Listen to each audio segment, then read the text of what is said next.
If you are having trouble in to remove the double underline in MS Word, then how you can do that? So simply selected the data which have the double underline and then right click and click on the font. And under the font tab, you will see that there is the underline style.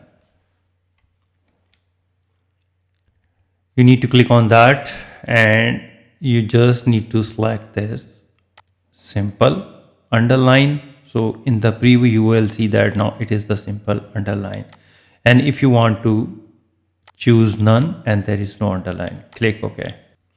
So if you want to use shortcut key, so how you can do that? Select the paragraph which has double underline and then press Ctrl U and again Ctrl U. So you need to press 2 times Ctrl U. So you can see that the double underline is rid of. So in this way you can easily remove the double underline in MS Word. So if you think this video is helpful, please support my channel. Thanks for watching.